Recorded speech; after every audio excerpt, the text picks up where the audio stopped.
Good morning, dear students. My name is Mohammad Fazal, uh, Assistant Professor, Department of Anatomy, Government Medical College, Siddipet. I welcome you all and also I congratulate everyone for getting admission into the Government Medical College, Siddipet. Today we will learn about skeletal system, general anatomy of the skeletal system, nomenclature of the anatomy, and skin and fascia has been taught.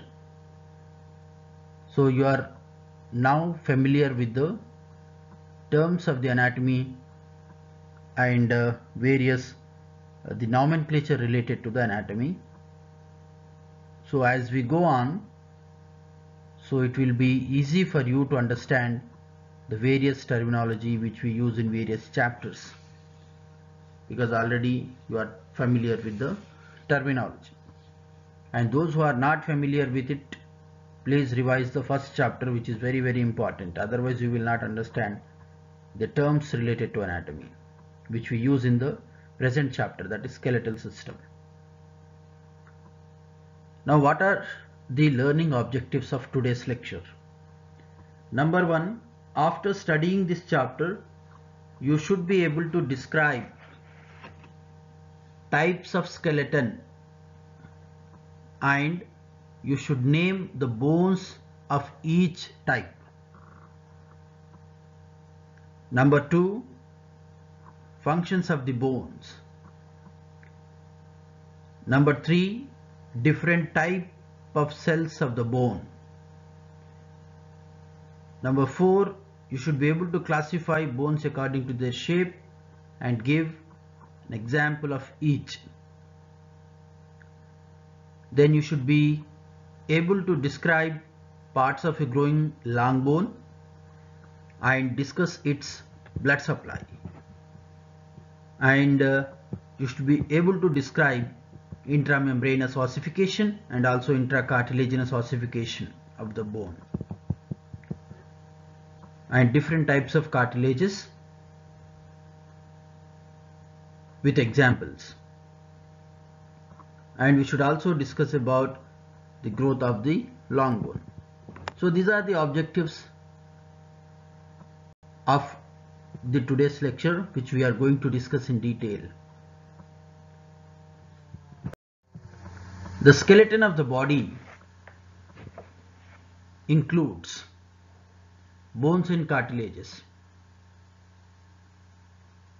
So they made up of a specialized connective tissue known as the skeletal or the sclerous tissue. So this skeletal or sclerous tissue, it can bear weight without bending and has considerable tensile strength. This skeletal tissue or the sclerous tissue consists of both the cells and the matrix as that of connective tissue. Now, what is the definition of bone? So obviously skeleton means it is made up of bones. So what is the definition of bone? Bone is connective tissue.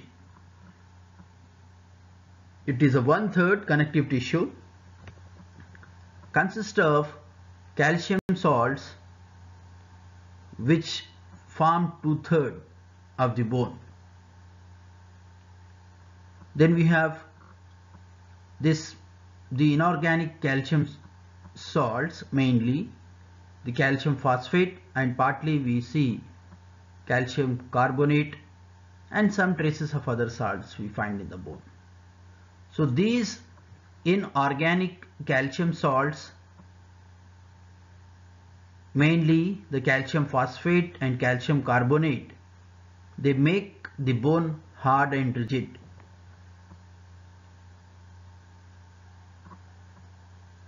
Then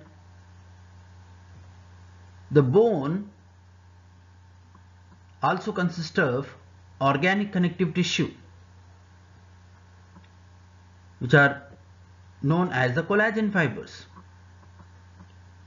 which make the bone tough and flexible.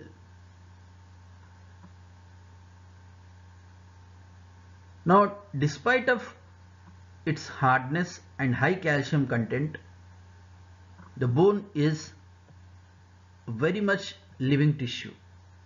It is highly vascular. It shows a characteristic pattern of growth, and it is subjected to disease and heals after a fracture. And it has a greater regenerative power than any other tissue of the body except blood. That you should remember. Let us discuss about functions of bones or the skeletal system. Now, the bones, they form a rigid framework of the body to give it a shape and support. Protection. The bones of your skull, they protect your brain, the ribs,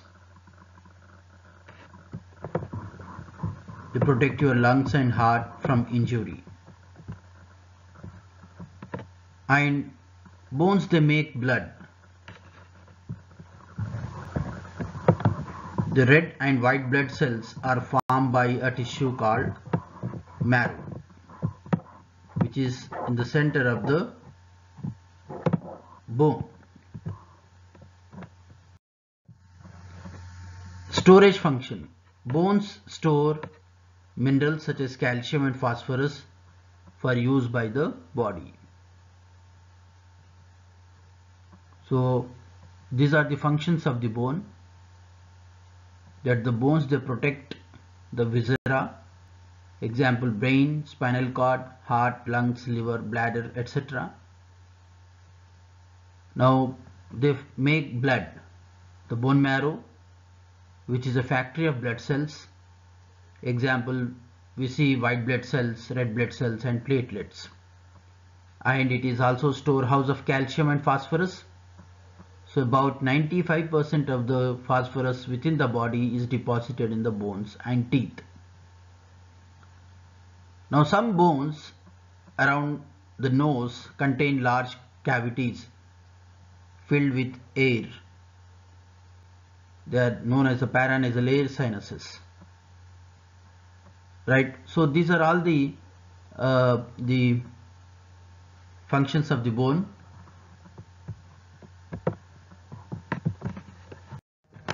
Let us discuss about types of skeleton. There are two major skeletal system types we have. Number one is axial skeleton, and number two is appendicular skeleton. This is for the convenience of the study. We divided the skeleton into two types. Number one is axial skeleton. Number two is appendicular skeleton.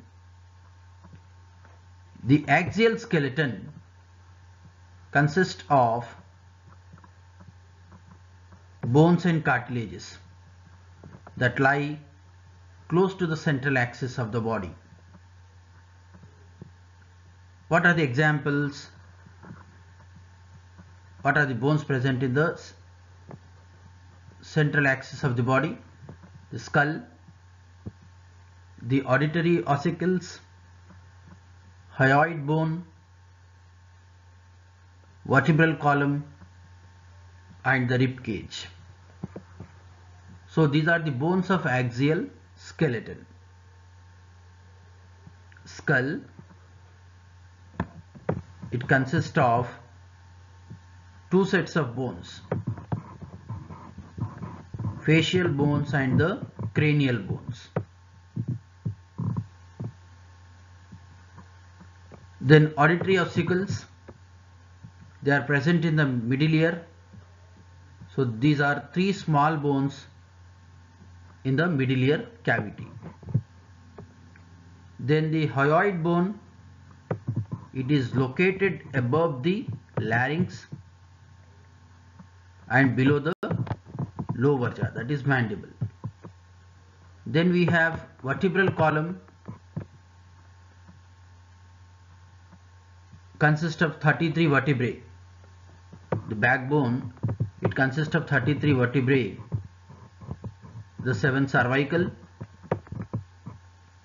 12 thoracic, 5 lumbar, 5 sacral and 4 coccygeal. However, the sacral vertebrae fuse to form sacrum and coccygeal vertebrae fuse to form the coccyx. So the vertebral column, we say it consists of 26 individual vertebrae. Then we have rib cage. It is also close to the central axis of the human body. It forms bony cartilaginous framework of the thorax. The bones forming the rib cage includes the 12 pairs of ribs and associated costal cartilages and the sternum, which is also known as the breastbone. So this is about the axial skeleton. Next, appendicular skeleton is bilaterally symmetrical and comprises of bones of the upper and lower extremities are the limbs. So it includes the bones of the pectoral girdle, upper limb, the pelvic girdle and the lower limb.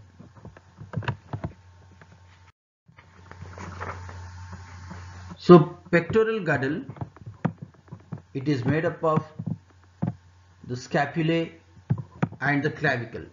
You have pair of scapula and pair of clavicles. Then bones of the upper limb, we have humerus, radius, ulna, carpal bones, metacarpal bones and phalanges within the hand. Then pelvic girdle, it consists of 2 hip bones. We have the femur, tibia, fibula, tarsal bones, metatarsal bones and phalanges. So this is about the bones forming the axial skeleton and the appendicular skeleton. Let us discuss about the classification of bones. The bones are classified into various types according to shape.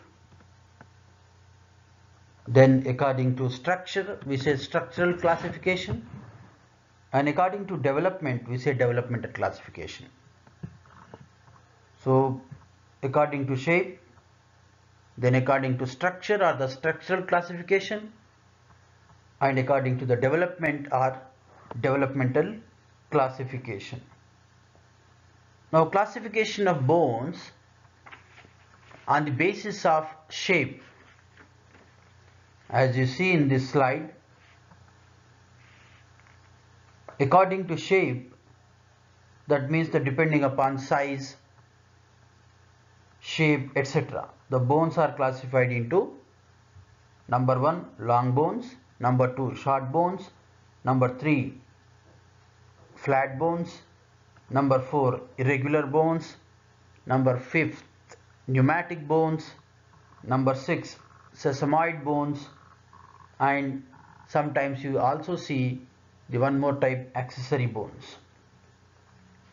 Okay, these are the bones which have been classified under the shape or size. So based on shape or size, you have long bone, short bone, flat bone, irregular bones, pneumatic bones, sesamoid bones and some accessory bones. Now on the basis of development or the developmental classification, we have the membranous bones, cartilaginous bones, and membranocartilaginous bones. We will discuss in detail what are membranous bones, what are cartilaginous bones, and what are membranocartilaginous bones. Then, based on the type, on the basis of region, as we have discussed in the previous slides, bones of the axial skeleton and bones of the appendicular skeleton. And based on structure or the structural classification, we have macroscopic approach, that is compact or the spongy bone. Then according to microscopic approach, we have the different types of bones like the fibrous bone, the lamellar bone, woven bone, dentin, and the cement. Typical long bones. Under typical you have humerus, radius, ulna, femur, tibia, fibula. Those are typical long bones. That means they have some usual features. Then we have miniature long bones, have only one epiphysis. Example is metacarpals, metatarsals, and phalanges. Metacarpals are present in the hand, metatarsals are present in the foot, and phalanges, these are known as the miniature long bones. And one more type we have subclassification, that is modified long bone. They do not have medullary cavity like the clavicle. So this is about the long bones, right? So long bones, again they are subdivided into typical long bone, miniature long bone, and modified long bone. Coming to the short bones. Usually the shape of the short bones, they are small in size, usually cuboidal in shape. Example is the carpal bones, which are present in the wrist. So these are the carpal bones. These are the carpal bones present in the wrist, and these are the tarsal bones present in the foot. Then next we have flat bones. So flat bones, they resemble shallow plates, and usually they form boundaries of different body cavities. Example, the bones in the vault of the skull, and also we have the sternum and the scapula and ribs. So these are known as the flat bones: scapula, rib, sternum, and cranial vault. They are known as the flat bones. Then we have irregular bones, the other type. Examples are the vertebrae, hip bone, and bones in the base of the skull. So vertebra is irregular in shape, hip bone is irregular in shape, and bones in the base of the skull are also irregular in shape. The next we have pneumatic bones. So what are these pneumatic bones? These are a variety of irregular bones which contain air-filled cavities. So within the bone you find air-filled cavities. That's why they are known as pneumatic bones. So the characteristic difference is the presence of large air spaces. So these bones mainly located around nasal cavity. Example, we have maxilla, frontal, sphenoid, and ethmoid. So the air-filled cavities in these bones are known as the paranasal air sinuses. Okay, these bones, they make the skull light in weight, and thus they form the major portion of the skull. Then sesamoid bone. Sesamoid, sesame means seed. So they are seed-like bony nodules. They are seed-like bony nodules which develop in the muscle tendons. They develop in the muscle tendons or in the joint capsules. So these sesamoid bones, they do not have periosteum, which is nothing but the outer covering of the bone, and they ossify after birth.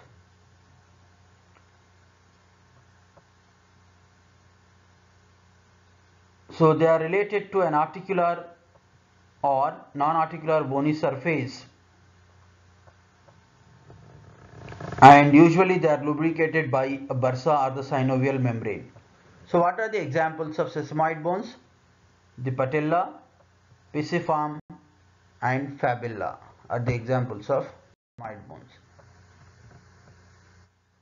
Then next we have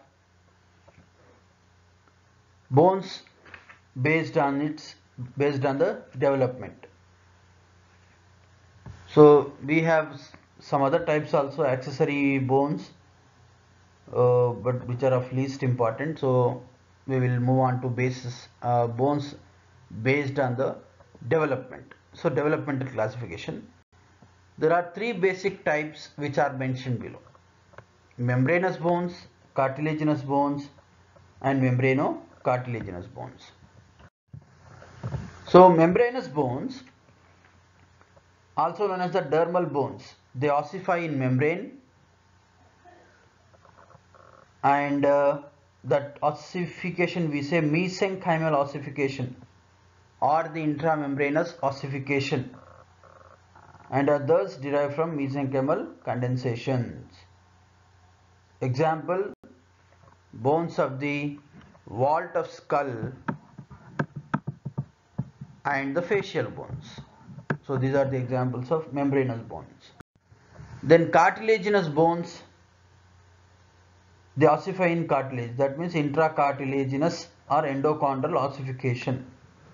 So they are derived from cartilaginous models. Examples we have bones of the limbs, the vertebral column and the thoracic cage. Then membranocartilaginous bones. So these bones, they partly ossify in membrane and partly in cartilage. Example: the clavicle, the mandible, occipital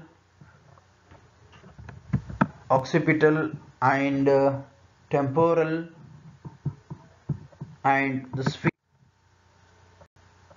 Examples of membranocartilaginous bones. On the basis of reason, this we have already saw in the previous slides: the axial bones, the appendicular bones. Okay. Now on the basis of structural classification, they are subdivided into two parts: macroscopic and microscopic approach. Macroscopically, the architecture of bone may be compact or cancellous. So compact bone, it is dense in texture, but it is extremely porous. So it is best developed in the cortex of the long bones. So you can make out in this diagram, this is the compact bone. Okay, this is the compact bone.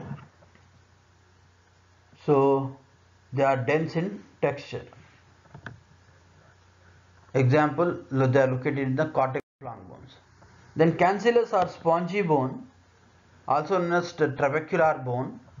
You can see here the spongy bone or the trabecular bone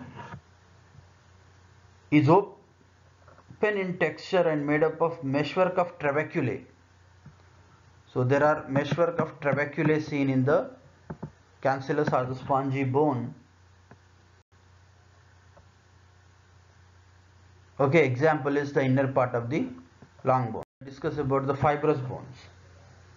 The fibrous bone, it is found in young fetal bones, right? And they have more fibers in them, also known as immature bones. So immature means they are found in fetus, sockets of alveolar bones and sutures of the skull. Then lamellar bone, most of the mature human bones,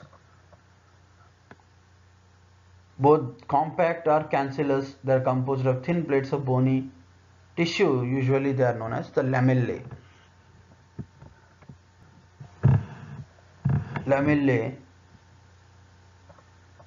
So these are arranged in pile in a cancellous bone, but concentric cylinders in a compact bone.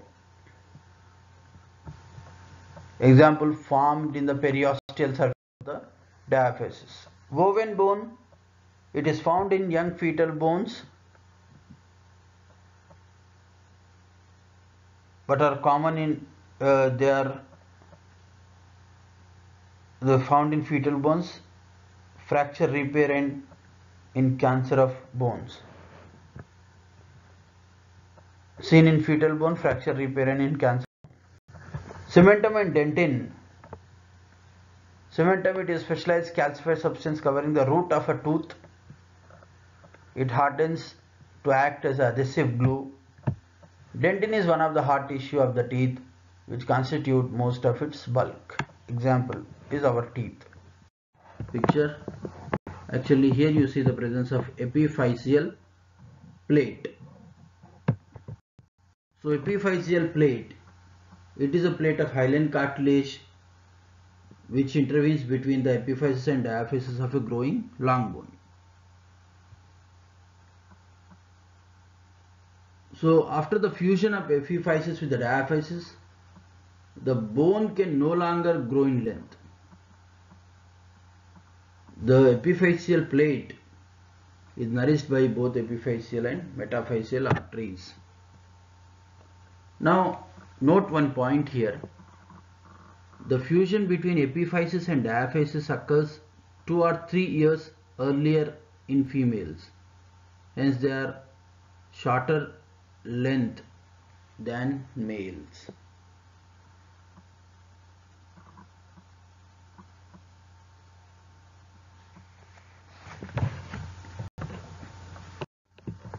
Coming to the blood supply of long bone, it is very important from examination point of view.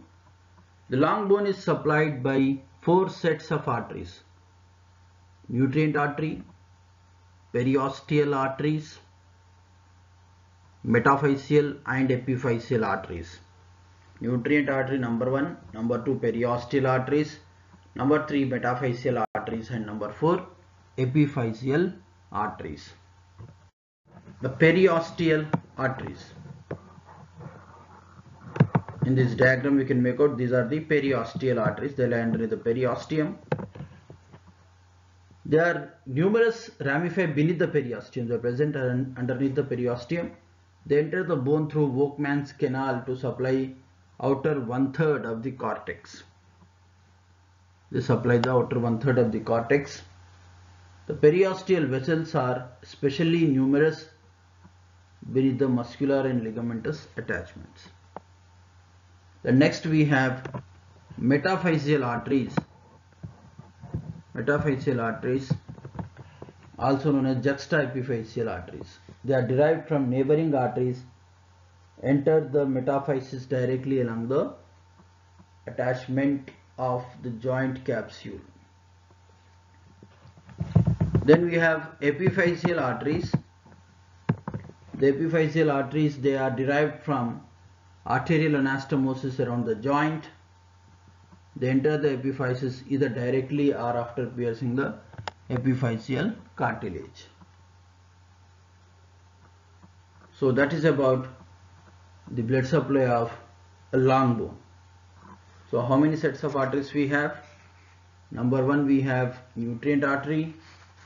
Number 2 we have periosteal arteries. Number 3 metaphyseal arteries. Number 4 epiphyseal arteries. Okay.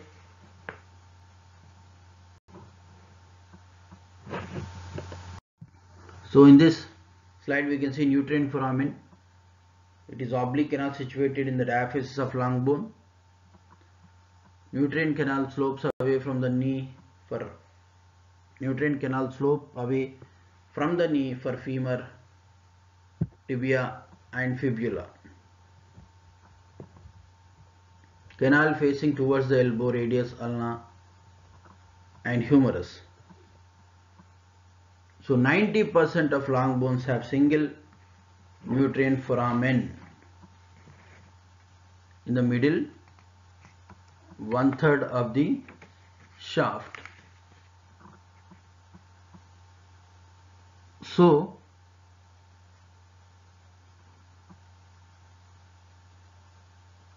that is about, so the nutrient foramen, if you see here, so it is directed away from the growing end of the bone, right? So the growing end of the bones in upper limb are the upper end of the humerus and lower ends of the radius and ulna. So those are the growing ends. So in the lower limb, the lower end of the femur and upper end of the tibia are the growing ends. So that you should remember. So this also we have discussed. That is the entrance of the nutrient artery and dividing into ascending and descending branches.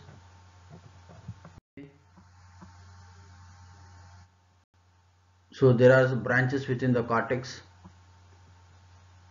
right? Some arterioles transfer entire cortex to reach the anastomos with the periosteal arteriole network. This is all we have discussed. Metaphyseal system also we have discussed. Epiphyseal arteries also we have discussed. Periosteal arteries, they are present underneath the periosteum and they ramify beneath the periosteum and enter the Volkmann's canal to supply 1/3 of the cortex of the bone. Nerve supply of bones. Nerves accompany blood vessels, most of them sympathetic and vasomotor in function. Few of them are sensory, which supply the periosteum of long bones to vertebra and flat bones.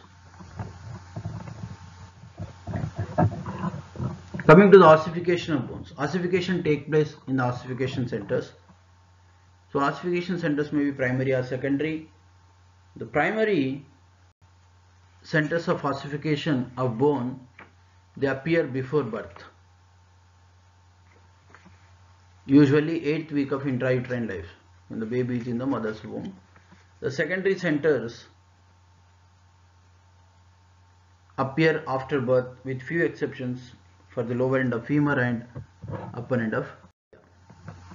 So the fusion of epiphysis with the diaphysis starts at puberty and is complete by the age of 25 years, after which no more bone growth takes place. So the law of ossification states that the secondary centers of ossification which appear are the last two. The dislocation out of the joint, problems related to sprain, swelling in the joint, acute ankle sprain, arthritis, inflamed and stiff joints, then scoliosis, curvature of the spine, this you can see here, and osteoporosis, brittle bones. So dear students, we have seen the classification of bones, blood supply of long bone, parts of a typical long bone, right? And we have seen the various the types of epiphysis. So if you have any clarification related to the skeletal system, especially the bones, you can directly ask me, because I am the admin as well as the faculty of the anatomy, the admin of Telegram group. So you can ask me directly without any hesitation. So our next topic will be the joints. So once we get familiar with the bones, we can proceed for the joints. So I will continue this class in a couple of days.